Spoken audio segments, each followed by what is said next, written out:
Captain Vel pressed his long fingers against the cool metal console and watched the stars drift past the observation deck.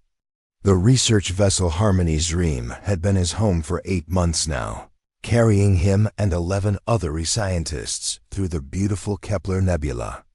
The purple and gold gas clouds stretched for light years in every direction, creating patterns that changed slowly like a living painting. His people had sent them here to study the strange energy readings coming from this region of space, and Vel loved every moment of it. Dr. Kira floated up beside him, her blue skin glowing softly in the nebula's light. She was the ship's expert on life forms, always excited about the possibility of finding something new. "The energy patterns are getting stronger," she said, her voice musical like all Alvari voices. "I think we might find something amazing in the next few days." Vel smiled at her enthusiasm. The Alvari were peaceful people who loved learning about the universe. They had no weapons on their ship and no need for them. For thousands of years, their species had solved problems through talking and understanding, not fighting. War was something they read about in old history books, not something that happened in the modern galaxy. "Captain," called Communications Officer Nex from his station near the bridge. "I'm picking up some unusual readings on the long-range sensors. Something big is moving toward us." Vel moved through the ship's corridors with easy grace. The Harmony's Dream was small compared to the massive cargo ships that moved between star systems, but it was perfect for their research mission. Every surface was smooth and curved, painted in soft colors that helped the crew stay calm during long months. In space, the ship hummed quietly around them, all systems working perfectly. When he reached the bridge, Vel looked at the sensor display and felt his heart skip a beat. The screen showed dozens of red dots moving through space toward their position. Each dot was huge, much larger than any research vessel or cargo ship. These were warships, and there were more appearing on the screen every second. "How many?" Vel asked, though he was afraid to hear the answer. Nex's hands trembled as he worked the controls. "Over 300 ships, Captain. Maybe more. There." Still jumping into the system. He looked up with wide, frightened eyes. "Sir, these readings match the descriptions we've heard about Dominion fleet formations." The bridge fell silent except for the soft beeping of the ship's systems. Everyone knew about the Dominion, though they had hoped never to meet them.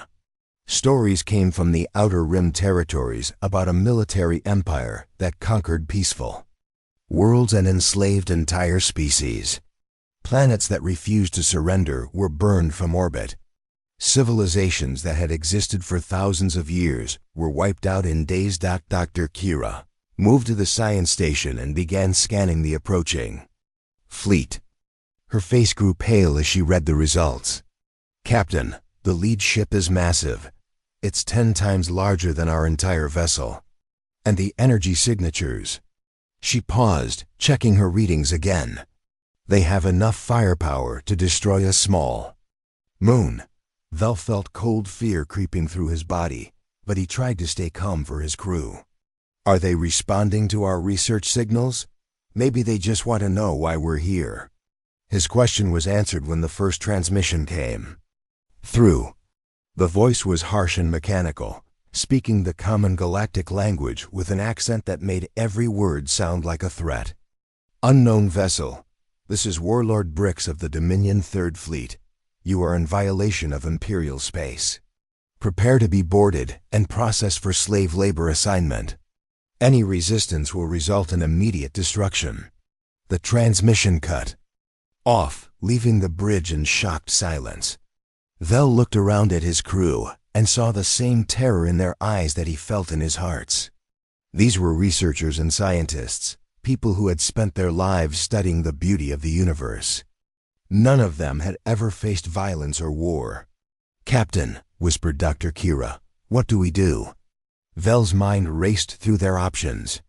The Harmony's Dream had no weapons and no shield strong enough to stop military-grade weapons.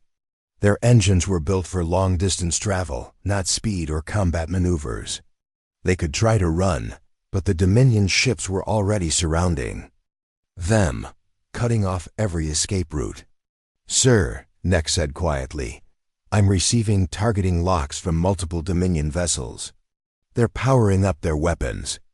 Through the observation windows, Vel could see lights growing brighter on the distant warships. Soon those lights would become energy beams that would tear through his ship's hull like paper. His crew would be killed or captured, and their research would be lost forever.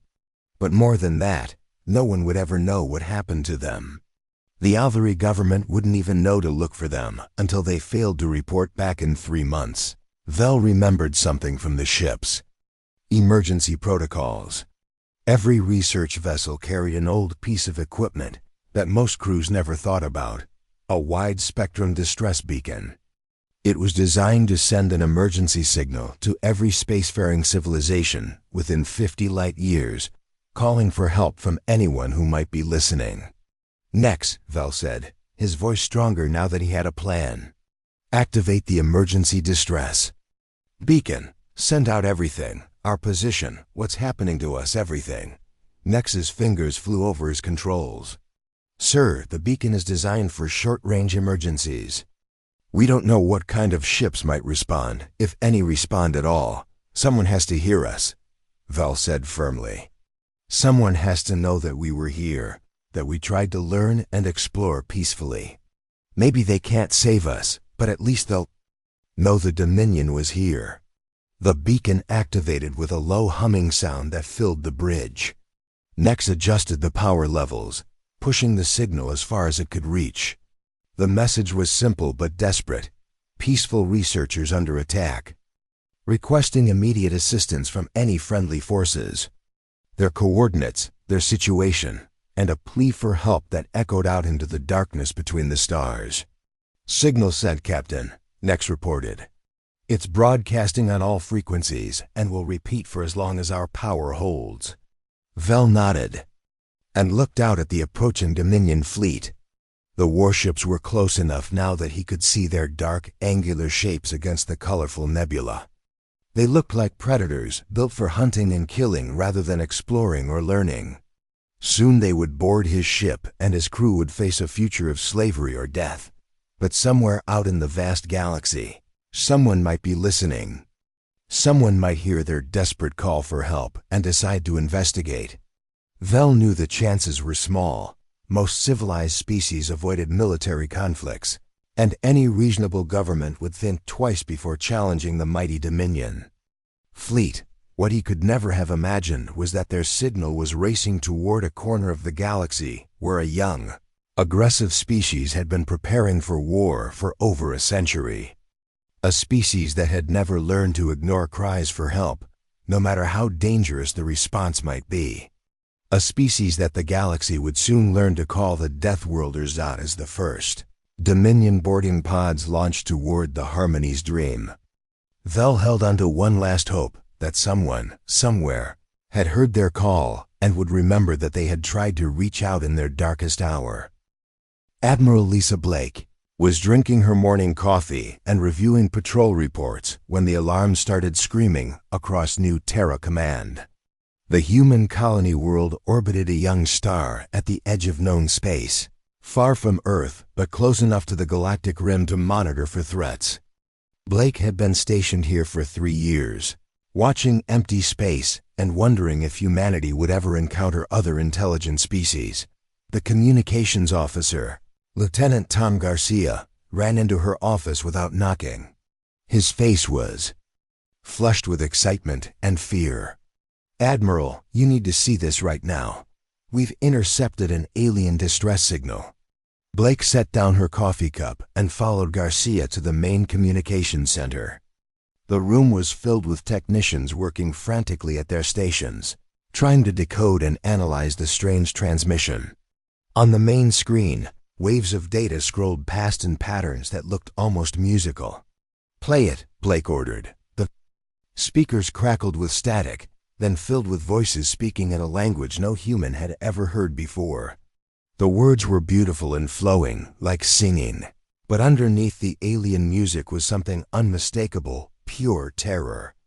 Even without Understanding the language, Blake could hear the desperation in those voices. "What do we know?" she asked. Garcia pulled up the analysis on his screen. "The signal is coming from the Kepler Nebula, about 40 light-years from here. Our computers have been working on translation for the past hour. It's definitely a distress call from something called a research vessel. They're under attack by what they call the Dominion." Blake felt her blood run cold. In the past month, 3 human exploration ships had gone missing near the Outer Rim. Search and rescue teams had found only debris and radiation signatures that suggested massive weapons fire. Now they had a name for their enemy. "Have we translated their message yet?" Blake asked. The chief linguist, Dr. Sarah Chun, looked up from her workstation. "Partially, Admiral. The basic message is clear. They're peaceful researchers asking for help from anyone who can hear them. But there's more. They're describing their attackers as an empire that enslaves entire species and destroys worlds that resist." Blake stared at the screen where the alien distress call continued to repeat. These creatures, whatever they were, had reached out across the darkness of space asking for help. They were scientists, explorers like the humans who had pushed out from Earth to build new worlds among the stars. And now they were about to die or be enslaved by an enemy that humanity had never encountered. "Get me a direct line to Earth Command," Blake ordered. "Priority Alpha." Within minutes, she was speaking to Fleet Admiral Marcus Stone at Solar Defense Headquarters on Earth. The graying commander listened without interruption as Blake explained the situation. When she finished, there was a long silence. "Admiral," Stone said finally, "are you certain this isn't some kind of trap?" Blake had considered that possibility. "Sir, I've listened to the recording a dozen times. The fear in their voices is real. And if this Dominion Empire really is destroying civilizations, they're going to find us eventually anyway." Stone was quiet for another moment. Blake could hear voices arguing in the background at Earth Command. She knew what they were debating. Humanity had only been spacefaring for 2 centuries, and they had encountered very few alien species. Most first contact situations had ended badly, with the aliens either attacking human ships or dismissing humanity as primitive and weak. "Admiral Blake," Stone said, his voice firm with decision, "I'm authorizing full fleet mobilization. Every available warship in the solar system is to prepare for immediate deployment to the Kepler Nebula." Blake felt her heart race. "Sir, that's over 300 ships. Are we really committing our entire fleet to help aliens we've never met?" "Admiral," Stone replied, 40 years ago, my grandfather was trapped in a collapsed mine on Mars Colony. The rescue team said it was too dangerous, that they might lose more lives trying to save one man. But they went in anyway, because that's what humans do. We don't leave people behind, and we don't ignore calls for help. It doesn't matter if those people are human or alien." The transmission ended, and Blake turned to her staff. The room was buzzing with activity as officers began implementing mobilization orders. She had never seen anything like this in her military career. Every ship, every crew, every weapon humanity possessed was being gathered for a rescue mission. To save complete strangers. Commander Jake Rivers arrived at New Terra Command 6 hours later with the heavy cruiser Defiance and its escort squadron. Blake had served with Rivers during the border wars against the pirates, and she knew he was one of the best tactical commanders in the fleet. His ship was built for long-range combat, with armor thick enough to survive direct hits from capital ship weapons. "Jake," Blake said as they met in the briefing room, "what's your read on this situation?" Rivers studied the tactical display showing the projected enemy fleet strength. "Ma'am, if these aliens are telling the truth about Dominion numbers, we're looking at a force that outnumbers us 3-1. But they won't be expecting us, and they certainly won't be expecting human tactics." Blake nodded. The human military had developed its strategies through centuries of warfare on Earth. then refined them during conflicts with hostile alien raiders and pirates. Human ships were built tough and armed with kinetic weapons that could punch through energy shields. Human crews trained for close-quarters combat, where reaction time and aggression mattered more than technological superiority. Dr. Emma Foster, the fleet's chief xenobiologist, entered the briefing room carrying a tablet full of data. "Admiral, I've been analyzing the distress signal with our cultural experts. The species that sent it appears to be completely peaceful, no weapons, no military technology, no concept of warfare. They're like children asking for help against monsters." Rivers leaned forward. "That changes everything. If they're truly peaceful, then this Dominion Empire is committing genocide against defenseless civilians." Blake looked around the room at her officers. She saw anger in their faces, the same anger she felt burning in her chest. Humanity had fought wars for territory, resources, and ideology, but they had never made war on innocent researchers and scientists. The idea of enslaving peaceful explorers was something that violated every human concept of honor and justice. "The fleet will be assembled within 18 hours, Blake announced. "We're going to jump to the Kepler Nebula and show this Dominion Empire what happens when they attack defenseless civilians in human space." Rivers smiled grimly. "Ma'am, the Kepler Nebula isn't technically human space." Blake's eyes were hard as steel. "It is now, Commander. Any species that calls for help in our presence becomes our responsibility. We're going to rescue those researchers, and we're going to send a message that will echo across this entire galaxy." As the orders went out across human space, something unprecedented began to happen. Cargo ships were commandeered to carry supplies. Civilian pilots volunteered to fly support missions. Factory workers pulled double shifts to manufacture ammunition and spare parts. Humanity was mobilizing for war, but not for conquest or revenge. They were going to war to save strangers who had cried out for help in the darkness. The alien distress call continued to broadcast from the Kepler Nebula, growing weaker as the research ship's power failed. But racing toward that signal through hyperspace came an armada unlike anything the galaxy had ever seen. 300 human warships carrying the fury of an entire species that had decided no one would face extinction. Alone while humanity drew breath, the human fleet dropped out of hyperspace at the edge of the Kepler Nebula like thunder rolling across the sky. 300 warships appeared in formation, their hulls dark and angular against the swirling purple and gold gas clouds. "Commander." Jake Rivers stood on the bridge of the heavy cruiser Defiance, watching his sensors light up with contact readings. "My God," whispered his tactical officer, Lieutenant Amy Park. "There must be 1,000 enemy ships out there." Rivers studied the display showing the massive Dominion fleet surrounding a single small vessel in the center of the nebula. The alien research ship looked tiny and helpless, like a wounded bird surrounded by wolves. Dozens of Dominion boarding pods were attached to its hull, and Rivers could see the flashes of weapons fire through its windows. "They're still fighting," he said with admiration. "Those brave little aliens are still trying to resist." On the Dominion flagship, Warlord Brix was interrogating the captured Alvari crew when his sensors detected the new arrivals. He looked at the readings with amusement rather than concern. In his 50 years of conquest, he had seen this pattern many times before.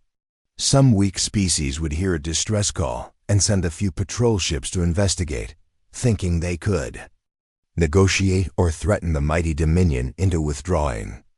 It never worked. "Sir," reported his tactical officer, "the new fleet is transmitting on all frequencies." Brix activated the communications system and heard a voice speaking the common galactic language with a strange accent. The voice was calm and controlled, but underneath it was something that made Brix pause, absolute certainty. "This is Commander Jake Rivers of the Human Defense Fleet responding to a distress call. Release the captured vessel immediately and withdraw from this system or face the consequences." Bricks laughed, a harsh sound that echoed through his bridge. Humans, he had never heard of this species, which meant they were probably some primitive civilization that had barely discovered space travel. His fleet outnumbered them 3-1, and his ships were proven in battle against dozens of other species.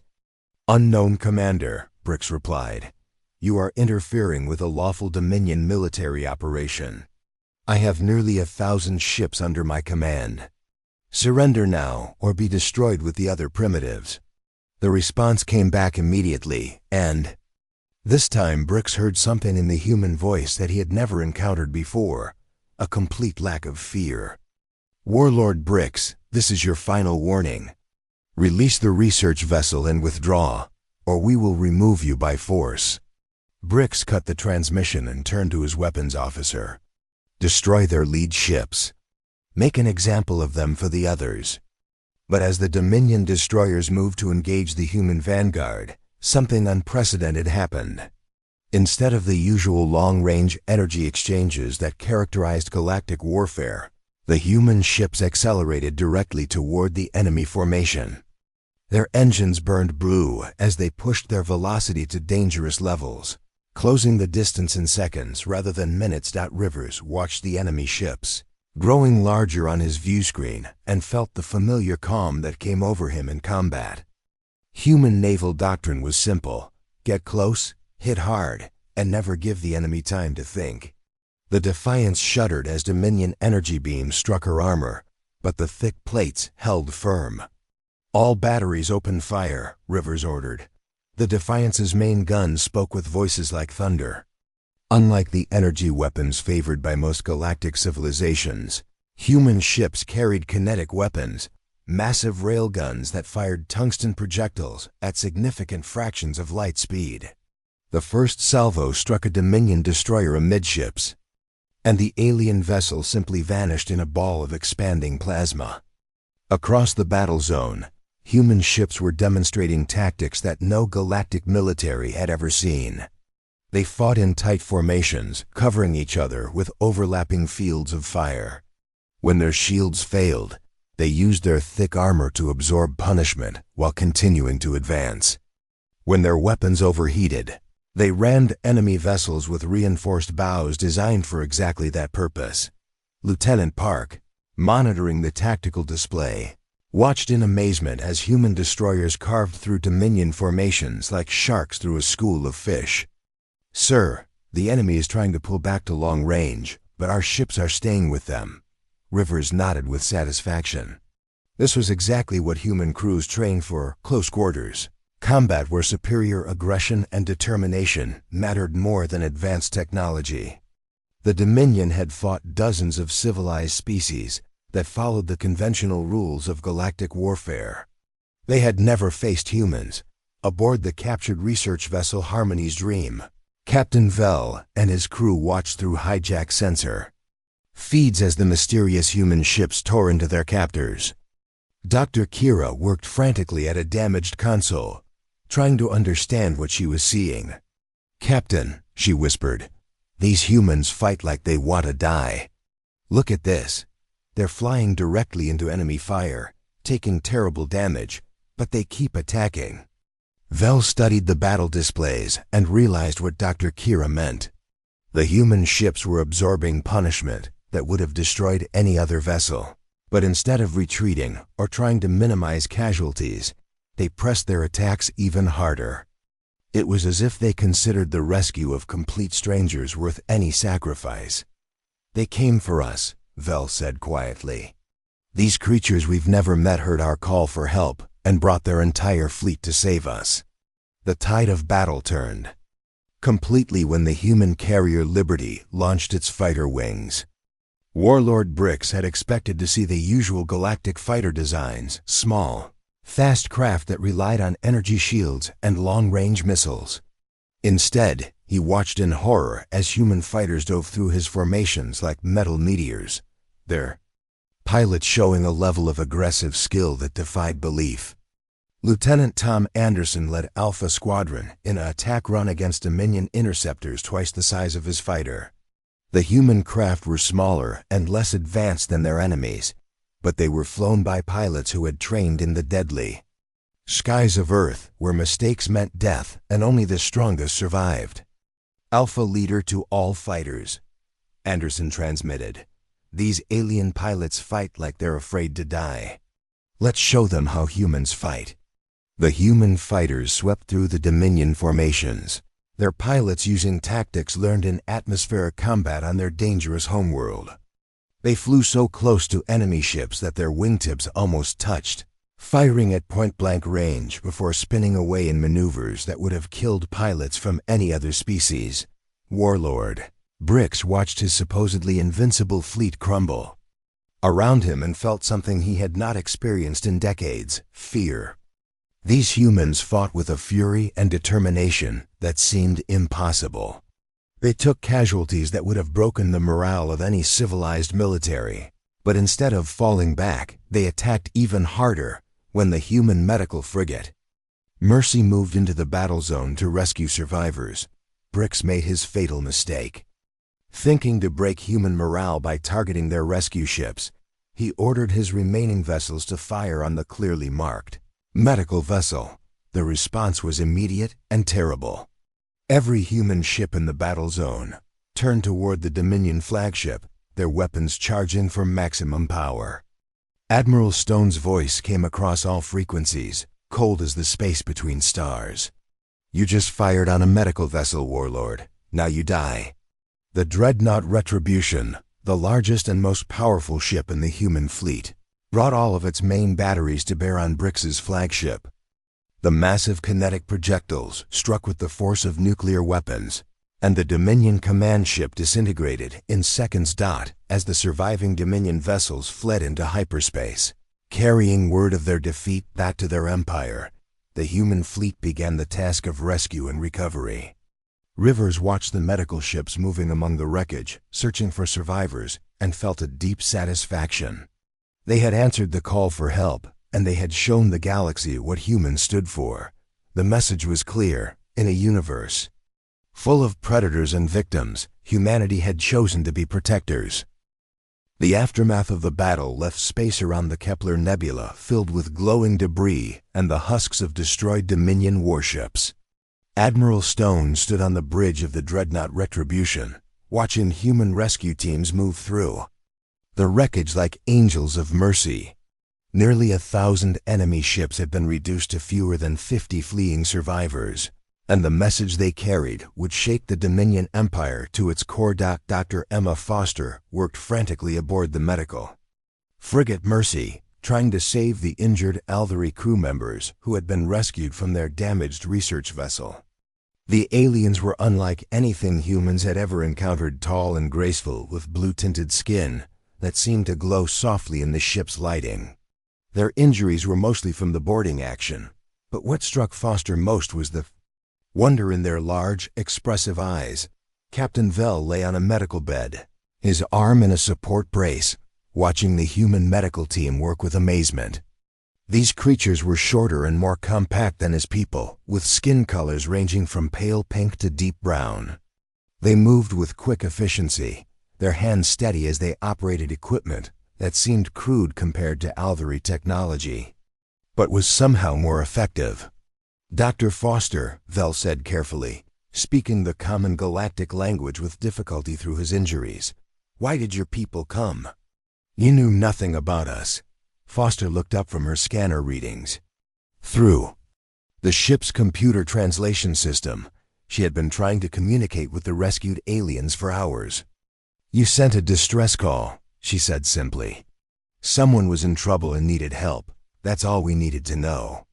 Vell's expression showed confusion that Foster was beginning to recognize as typical when aliens encountered human reasoning. "But you risked your entire fleet for strangers. Your ships took heavy damage. Some of your people died to save us." Foster nodded sadly. 17 human vessels had been destroyed in the battle, with over 400 casualties.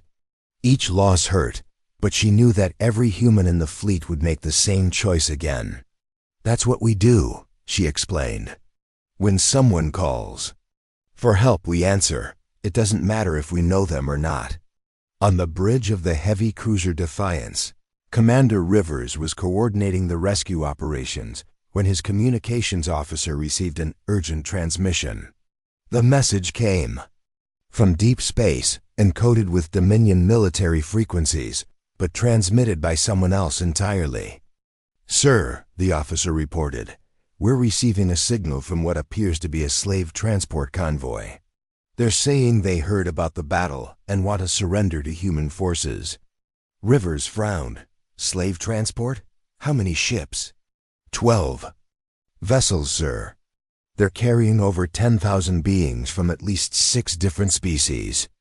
The convoy commander says his crews have mutinied against their Dominion officers and are requesting protection. Within hours, the human fleet found itself dealing with something they had never expected: a massive refugee crisis. The slave convoy carried beings from across the galaxy, all of whom had been captured and enslaved by the Dominion. Word of humanity's victory had spread through secret communication networks faster than anyone thought possible. Admiral Stone called an emergency meeting with his senior officers aboard the Retribution. The main briefing room was filled with tactical displays showing the positions of human ships, refugee vessels, and the growing number of alien craft arriving in the system.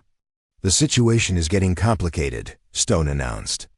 "We now have 17 different species represented in this system, all of them asking for human protection. Some have been slaves for generations and have nowhere else to go.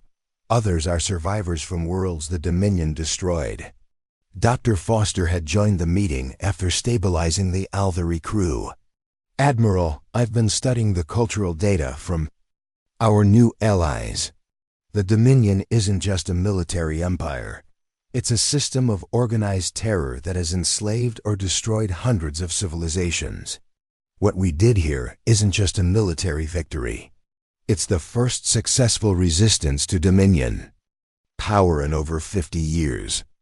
Commander Rivers pulled up tactical reports on his tablet. "Sir, our intelligence teams have been analyzing captured Dominion equipment and data cores. The Empire is massive, thousands of worlds, millions of ships, population in the trillions. We hurt them badly here, but this was just one fleet." Stone studied the reports with growing concern. Humanity had revealed itself dramatically to the galaxy, and there would be consequences. The Dominion would seek revenge, and they had resources that dwarfed Earth's entire civilization. But as he looked around the room at his officers, Stone saw determination rather than fear. Captain Lisa Park, who had led the destroyer squadron during the battle, spoke up from her position near the tactical display. "Admiral, we're receiving more signals every hour. There are entire star systems out there that have been fighting the Dominion in secret for decades. They want to join us." The most surprising development came when Captain Vell, despite his injuries, requested permission to address the human command staff. He arrived at the briefing room supported by Dr. Kira and another Elvari scientist, his blue skin pale but his eyes bright with determination. "Humans," Vell began, his translated voice carrying strong emotion. "My people have been pacifists for thousands of years. We believe that violence only created more violence, that problems should be solved through understanding and compromise." He paused, looking directly at Admiral Stone. "You have shown us something we never imagined, that sometimes violence is necessary to protect the innocent, that sometimes good people must fight to stop evil." Dr. Kira stepped forward. "The Alvari Council has been in emergency session since news of the battle reached our homeworld. For the first time in our history, we are prepared to build weapons and train soldiers. We want to join your fight against the Dominion." Stone was quiet for a long moment, considering the implications. "Captain Vell, we appreciate your offer. But war is not something to enter lightly. Your people have built a peaceful civilization. Are you sure you want to give that up?" Vell's response surprised everyone in the room. "Admiral, we have learned that our peace was built on the suffering of others. While we studied stars and wrote poetry, the Dominion was enslaving entire species. Our peace was selfish, and we cannot live with that knowledge. The meeting was interrupted when the communications officer burst in with urgent news. Admiral, we're receiving transmission from Earth Command. Priority Alpha. The main screen activated, showing Fleet Admiral Marcus Stone's weathered face. Behind him, Stone could see the controlled chaos of Solar Defense Headquarters during the crisis. Admiral, I hope you're sitting down, because what I'm about to tell you will change everything. The Earth Commander paused, consulting his reports. Your victory at Kepler Nebula has triggered something unprecedented. We're receiving diplomatic requests from over 40 different species, all wanting to establish formal relations with humanity. More importantly, we're getting intelligence reports that the Dominion is mobilizing its entire military for a retaliatory strike. Admiral Stone felt the weight of responsibility settling on his shoulders. Sir, what are your orders? You're now in command of the 1st Galactic Alliance Fleet, came the reply. Your mission is to coordinate with our new alien allies and prepare for the largest space battle in recorded history. The Dominion is coming for us with everything they have. But they're going to find that humanity doesn't fight alone anymore. As the transmission ended, Stone looked around the briefing room at the faces of his officers and their new alien allies. What had started as a simple rescue mission had become something much larger, the foundation of a galactic alliance based on mutual protection rather than conquest or trade. Dr. Foster smiled as she watched Captain Vell and Dr. Kira working with human tactical officers, sharing information about Dominion technology and strategy. For the first time in galactic history, different species were cooperating not because they had to, but because they chose to stand together against tyranny. The war was just beginning, but humanity had already won something more valuable than any battle. They had shown the galaxy that there was an alternative to the Dominion's rule of fear. They had proven that strangers could become allies, that the strong could protect the weak, and that sometimes the right thing to do was also the dangerous thing to do. 6 months after the Battle of Kepler Nebula, Admiral Stone stood on the observation deck of the Retribution and watched the most incredible sight in galactic history. Spread out before him in perfect formation were over 2,000 ships representing 47 different species, all united under the banner of the Galactic Defense Alliance. The fleet stretched for hundreds of kilometers in every direction, a rainbow of different hull designs and technologies working together as one. The changes had come faster than anyone could have imagined. News of humanity's victory had spread through the galaxy like wildfire, carried by refugees, former slaves, and secret resistance networks that had been waiting decades for someone to stand up to the Dominion. What the humans had done was impossible, according to every military expert in known space. Yet the wreckage of 1,000 Dominion ships proved it had happened. Captain Vell, now wearing the uniform of an Alvery Defense Force officer, approached Stone with a data tablet in his hands. The peaceful researcher had transformed himself into a competent military liaison, studying human tactics and helping coordinate between the different alien species in the Alliance. His blue skin had lost some of its gentle glow, replaced by the determined expression of someone who had seen too much war, but his eyes still held the wonder Stone remembered from their first meeting. Admiral, Vell reported, the Kethran Republic has just committed their remaining battle fleet to our cause. That brings our total ship count to 2,012 vessels.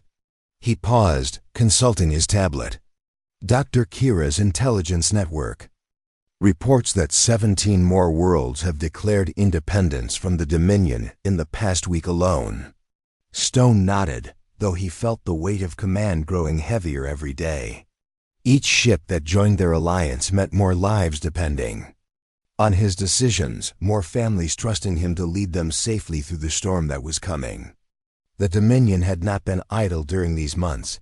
Their retaliatory fleet was massive beyond imagination, comprising every available warship from across their empire. Dr. Emma Foster entered the observation deck carrying her latest report on alliance coordination. She had become the unofficial ambassador between humanity and their new allies, using her xenobiology background to help different species understand each other. Admiral, I have good news and bad news from the latest intelligence briefings. Give me the bad news first, Stone said. Foster activated her tablet, showing a tactical display of the approaching Dominion Armada. The enemy fleet numbers over 5,000 ships, including their newest dreadnoughts and orbital bombardment platforms. They're not just coming to defeat us. They want to make an example that will terrify the entire galaxy into submission. Stone studied the enemy formation with professional interest. It was the largest military force ever assembled in galactic history, representing the full might of an empire that had conquered hundreds of worlds. Any rational military commander would look at those numbers and recommend immediate surrender. And the good news?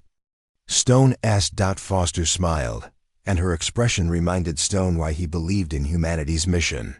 The good news is that every single species in our alliance has voted to fight rather than surrender. The Alvari have built their first warships in 3,000 years. The Kethron have shared their shield technology with everyone in the fleet. Even the peaceful Minervan Collective has contributed their advanced sensors and communication systems. Commander Rivers joined them on the observation deck, having just returned from a tactical meeting with the Alliance fleet commanders. His promotion to Rear Admiral had come with the expansion of human forces, but he still preferred to be called Commander by his friends. Sir, I've never seen anything like what's happening out there. Species that have been enemies for centuries are sharing technology and coordinating battle plans. The Draken warriors are teaching close combat tactics to Alvari crews, while Alvari scientists are upgrading Draken weapon systems. Stone looked out at the massive fleet and felt a mixture of pride and humility. What had started as a simple rescue mission had become something unprecedented in galactic history, a true alliance, based on mutual protection rather than conquest or trade agreements. But more than that, it had shown every species in the galaxy that there was an alternative to the Dominion's rule through fear. The moment of peace was interrupted when the fleet's communications officer announced an incoming priority transmission. The main display activated, showing the face of Captain Lisa Park aboard her destroyer Wolf's Den. Her expression was grim but determined. Admiral, our long-range scouts have detected the Dominion fleet dropping out of hyperspace at the edge of the system. Enemy formation is exactly as intelligence predicted, 5,043 vessels in standard Imperial battle formation. They'll reach our position in 6 hours.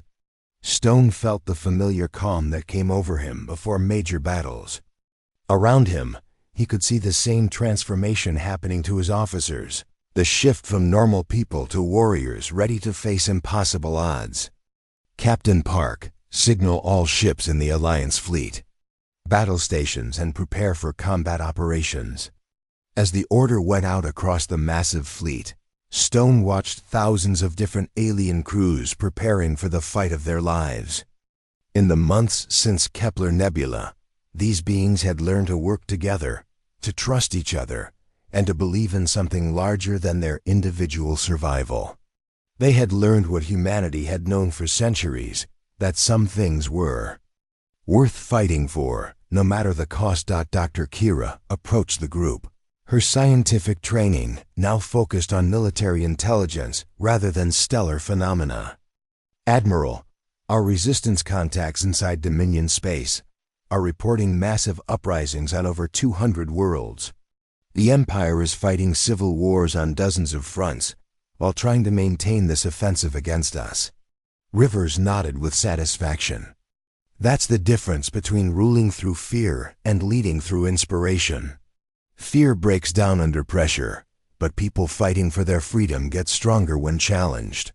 The next few hours passed in a blur of final preparations and coordination between the diverse fleet elements. Stone found himself moving through the ship, talking to human crew members and alien liaisons alike. In the hangar bays, human pilots worked alongside Draken warriors and Alvari technicians, all of them focused on the coming battle. In the medical sections, Dr. Foster coordinated with alien healers to prepare for casualties from dozens of different species. When the Dominion fleet finally appeared on the long-range sensors, it looked like a dark cloud blotting out the stars. 5,000 warships in perfect formation, their hulls black and angular like instruments of death. At their head flew the new Dominion flagship, a massive dreadnought twice the size of any ship in the Alliance fleet. Stone stood on the bridge of the Retribution, surrounded by human officers and alien advisors who had become his trusted friends over the past months. Captain Vell stood at his right side, no longer the frightened researcher who had sent that desperate distress call, but a confident military officer ready to defend his new family. Dr. Foster worked at a console nearby, coordinating with medical teams across the fleet. Commander Rivers commanded the tactical display, showing the positions of over 2,000 Alliance ships ready to face the largest military force in galactic history. Admiral, the communications officer reported, "We're receiving a transmission from the Dominion flagship." The enemy commander's face appeared on the main screen, a scarred alien with cold, reptilian features and the arrogant expression of someone who had never known defeat. "I am Supreme Marshal Corvin of the Dominion Imperial Fleet. You will surrender immediately and prepare to be processed for execution. Your resistance ends today." Stone stepped forward, and when he spoke, his voice carried the weight of every species that had joined their cause. "Marshal Corvin, this is Admiral Stone of the Galactic Defense Alliance. We're here because someone called for help, and we answered.